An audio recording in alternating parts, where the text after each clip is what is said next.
Welcome to Ask When Everyone. I apologize for the noise in background of a door opening up because right now I am in the midst of chaos. I have house guests here and I'm working and doing all that. But I did want to bring this interview to you, and so I'm going to let Dana, my second time guest Dana, take it away and explain more about what she does, and then we'll jump in when she needs me. All right, Win. Well, thank you for having me back. I know David, my husband, and we came together before, and this time you asked me to come, and I appreciate that. David and I each take a little bit different um, part of our business. David and I are online marketing coaches. We work with folks that are building businesses online. And I think that this time in particular in history, that's something a lot of people are taking a look at. Maybe their jobs have ended in the world, and they're not able to work from home, and their jobs were totally eliminated. So having an income coming from doing something online has really been kind of a life changer for a lot of people. So David and I love the fact that we are able to help people decide what that business looks like and how to actually do it, because there's a lot of things out there that people don't know, a lot of things that are happening that sound good but aren't maybe the best solution. So David and I love to help people build their businesses online, and my particular specialty is time management. David does all the strategy, but my sweet spot is time. When people say I don't have enough time, I'm like, oops, you do, and we try to figure it out.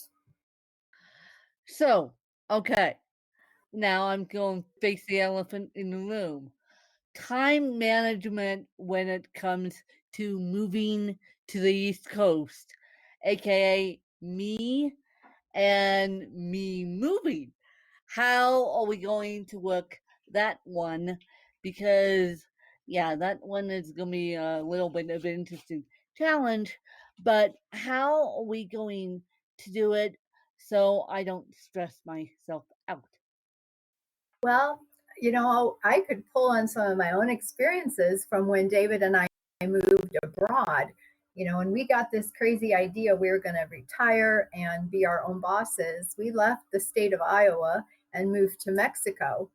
And we did that all in a year's time. That's taking a whole household and downsizing it completely, figuring out all the rules to go abroad, which those are some crazy rules in themselves. I kind of pine for those days when we just moved across country or across town. But when to anyone that is moving, especially you going across country like this, I think the best, advice I would give you is to make sure you have, and this is my own strategy, made lists and have your time blocked perfectly. So starting from the end, that you're going to move on X date, and then you have to kind of reverse backwards. Okay, well, how many days before I move do I need to order a rental truck or arrange for movers? And just start listing out all of the things that you need, because you obviously can't do it all yourself. None of us can. So you've Yeah. got to start, hiring people or asking for help, volunteers and that sort of thing to come help pack up and that. Um, but reverse engineer it from the day you're leaving, and make sure that each day you have some task that you're doing. And that's exactly what we did. We made almost, David had a spreadsheet together of the things that we needed to get done, phone calls that needed to be made, things we needed to sell, having a garage sale, doing all of those things. We took a calendar and we just planned it. And I tell you Okay. what, once you had it on paper, then that's when the stress goes away because then you know exactly what you need to do when. So, you guys, I am, and I will have this episode come out next week so you guys can hear this.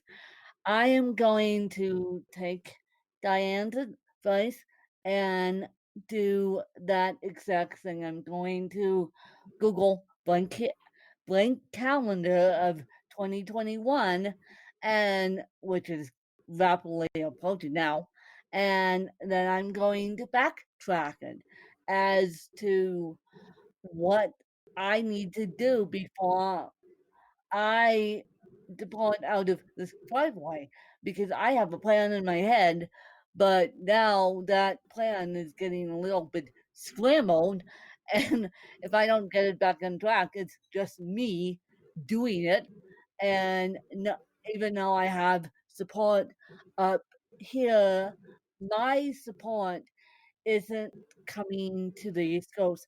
I'm doing it for health and family reasons. My support up here is staying up here. And so I now need to take Dana's advice and backtrack it. Yeah, I think you'll notice that when you do that, you know, as you're thinking through the things that you already got the plan in your head, like you said, but once you put it to paper, there's a freedom in that. You'll also start to think of things that maybe you didn't think of just for the fact of visualizing it. That's just another benefit from doing it that way. But what I love about it is I can get up each day and know exactly what I need to do. And maybe there'll be days you have nothing to do towards moving. And those days can be like your free days. But the closer it gets, you are going to notice you'll have the things you need to get done. And that's when other things that come up, you'll just have to say, sorry, this is my priority today. Yeah, yeah, because right now, well, as of December 17th, I have a little bit more leeway, but right now I am in a holding pattern just because of stuff that's going on, but I'm going to pull back blank calendar and backtrack it and Mhm. help myself out here by writing it down. Great. We'll have to let me know how that goes.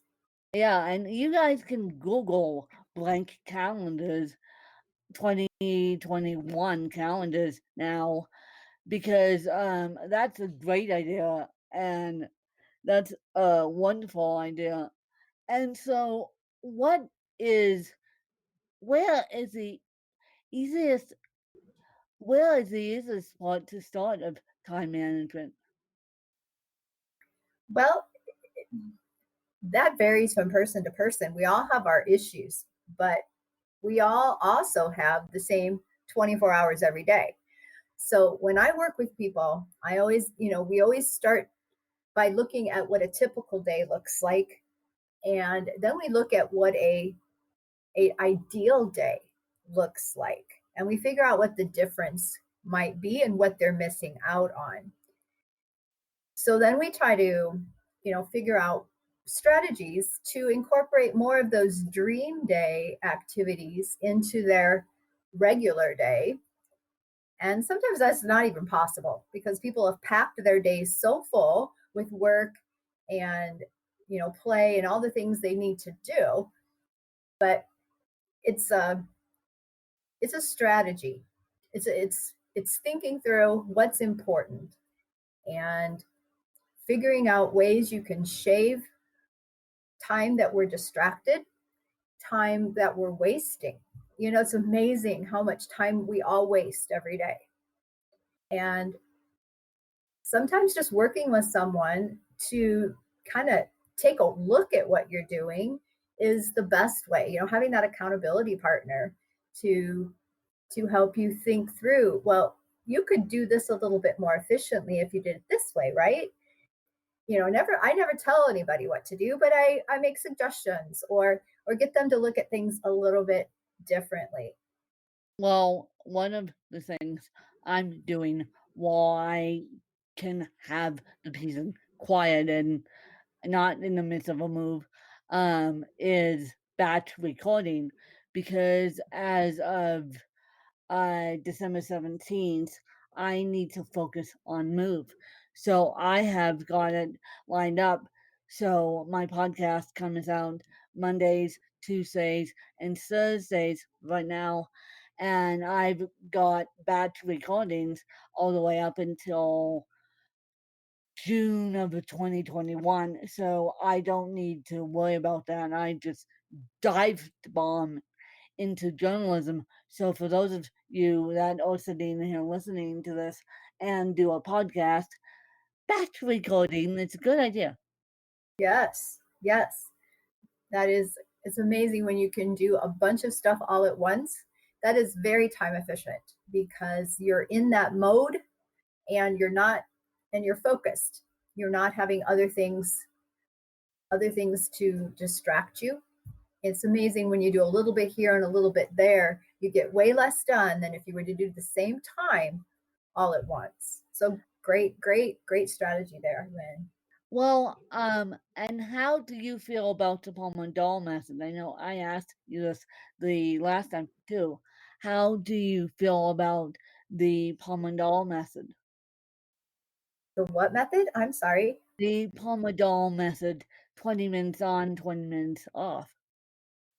Well, I don't necessarily, I haven't had experience with that myself, so I really wouldn't want to speak to that. But what I do know, I like the 45-minute challenge where you're sitting, I mean, especially if you have a job where you're sitting a lot or doing things that are really intense, to do 45 minutes on and then not necessarily 45 minutes off, but at least 5 minutes where you at least walk around the room, do something to just totally distract yourself from that.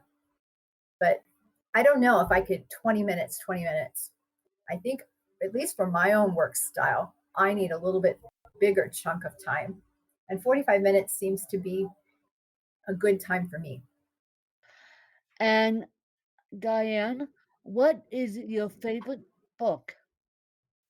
My favorite book. Well, um, I'd say I've got, I'd have to say it's the Bible. I come from a Christian background. It's very important to me.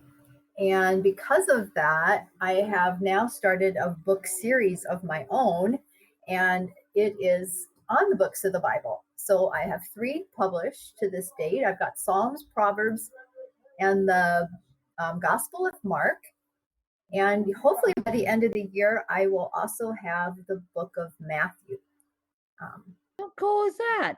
How It cool is. is that? Because, um, and how did you publish them? Self-publish?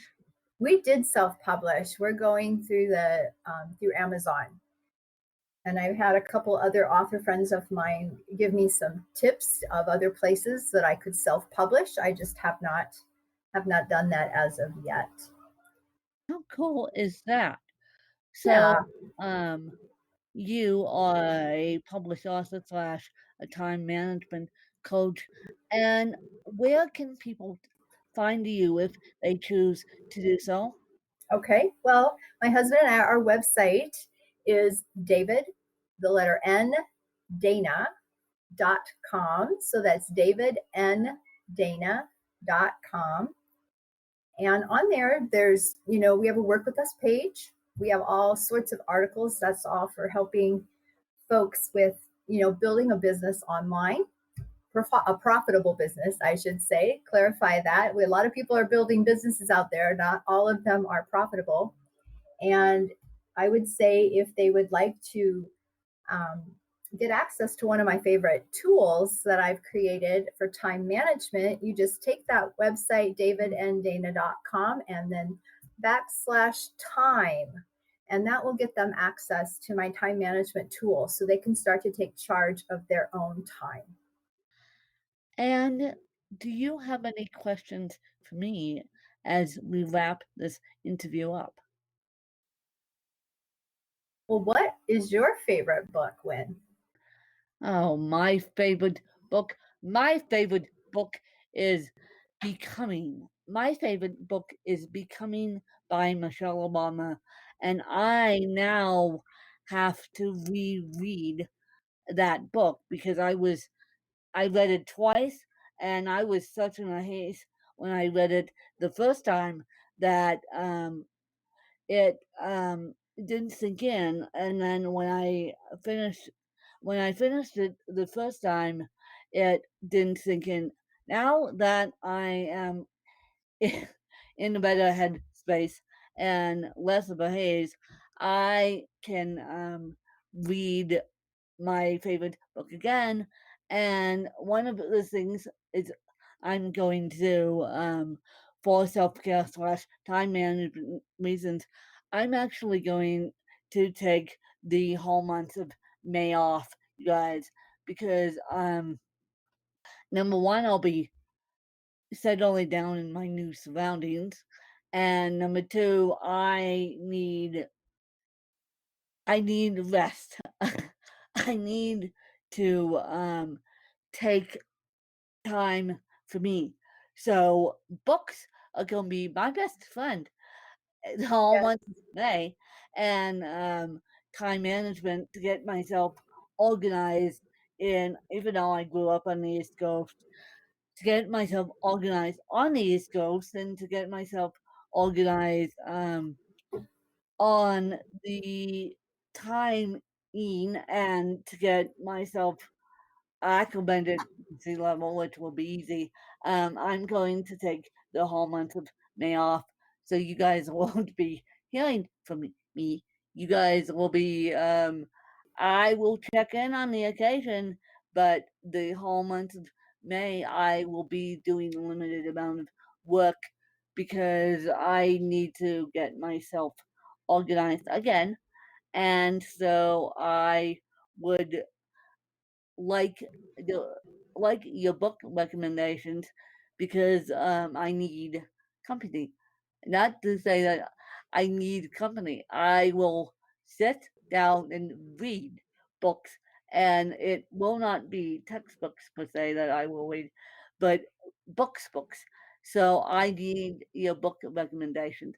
So I appreciate you guys listening, and I appreciate Diane coming on, and I appreciate you guys supporting me, and let's make this world a better place with a little bit of time management help.